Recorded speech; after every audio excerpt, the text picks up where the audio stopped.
Money as emotion amplifier. Money isn't just numbers, it's a mirror reflecting our emotions. Think of money as an amplifier. If you're insecure, money makes you feel safer. If you hesitate, it intensifies fear of loss. If you're greedy, money fuels covetousness. But if you're grounded, money confirms you're using it as a tool. That's the first lesson.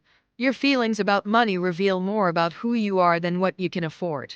When we experience fear of not having enough, every bill becomes a crisis. Fear makes us avoid investing or negotiating. When we experience greed, every deal becomes a gamble for more, sometimes leading to reckless decisions. When we experience confidence, we see money as a resource to create more, for family, for business, for ideas. Understanding that money amplifies emotion means taking a step back and asking, am I angry, excited, scared? And how can I feel differently before making financial moves?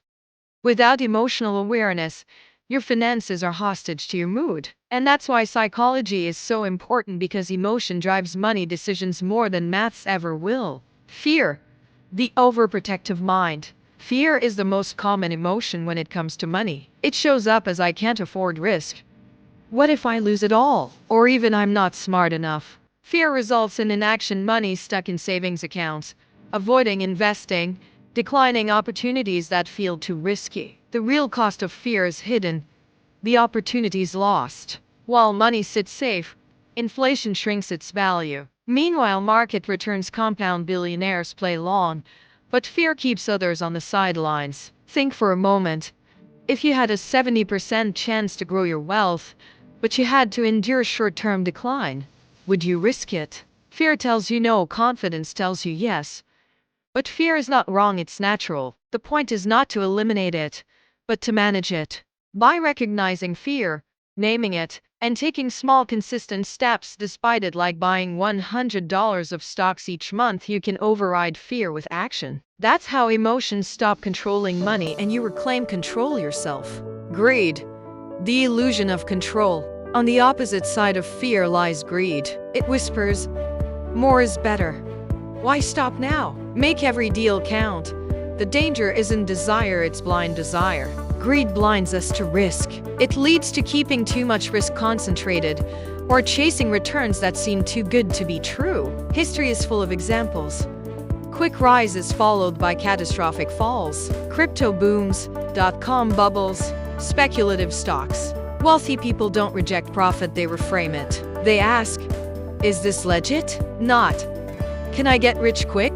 They balance greed with due diligence and limits. That's why take profits or a set stop loss aren't signs of failure, they're signs of maturity. Greed becomes dangerous only when emotion overrides strategy. The cure isn't less greed, it's smarter guardrails. Emotion doesn't go away, it gets managed. Hope and desperation. Fear and greed aren't the only emotions. Two more shape behavior: hope and desperation. Hope keeps us buying the dip. It makes us believe in long-term vision. It makes prudent decisions.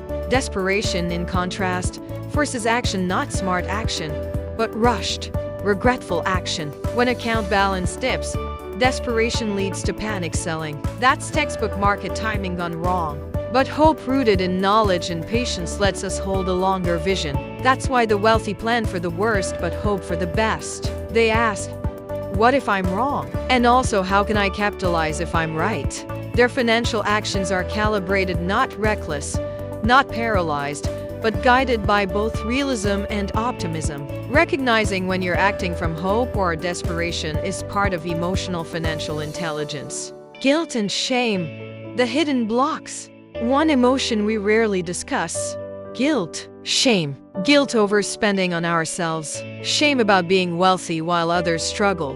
Rich people learn to shift the narrative. Wealth isn't vanity, it's capacity. Capacity to help, to innovate, to create freedom. They don't let guilt freeze their growth. Instead, they anchor spending in purpose. Buy a slightly nicer car because you're running a business and it represents credibility. When emotions like guilt or shame surface, they ask, where is my emotion coming from and how can I align it with value? That alignment allows guilt to become a decision filter, not a limiter. How to use emotional awareness. Enough theory. Let's apply emotional awareness to money in 3 steps. 1. Notice.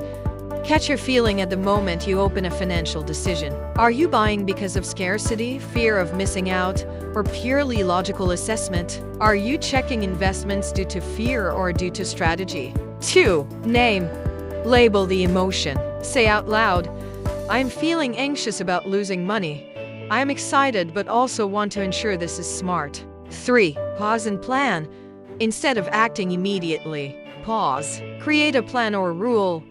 I'll invest $200 monthly regardless.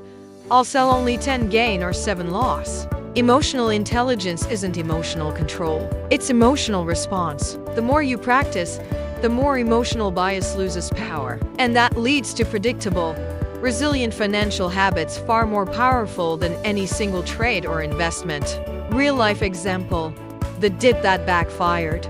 Real-world example, Maria, a young professional, invested in a trending stock during a bull run. Feeling greedy, she doubled down. Then the market corrected. Fear took over. She panicked and sold at a 15% loss. A few months later, the stock soared 40%. She broke even but lost not just money, but confidence. Contrast that with Josh, who planned investments monthly, never tried timing the market. He held through dips.